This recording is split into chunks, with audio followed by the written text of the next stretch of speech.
विश्वभरबाट हेरिनुभएका सम्पूर्णले भिडियोलाई एकदम सेयर गरिदिनु होला। आज लक्ष्मी पूजा पनि सकियो। देशमा रोशनी उज्यालोको नायक भनेर कुलमान घिसिङलाई देशले सम्झिरहेको छ।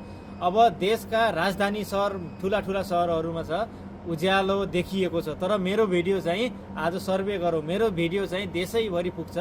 देशैभरि आजको दिन, आज यो तिहारको बेला 2-3 दिनभित्र चाहिँ तपाईँकोतिर लाइन गएको छ कि छैन, किनकि हामीले कुलमान घिसिङ आइसकेपछि चाहिँ यो तिहारमा झिलिमिली छ, लाइटै कटेको छैन भनेर हामीले बुझिरहेका छौँ।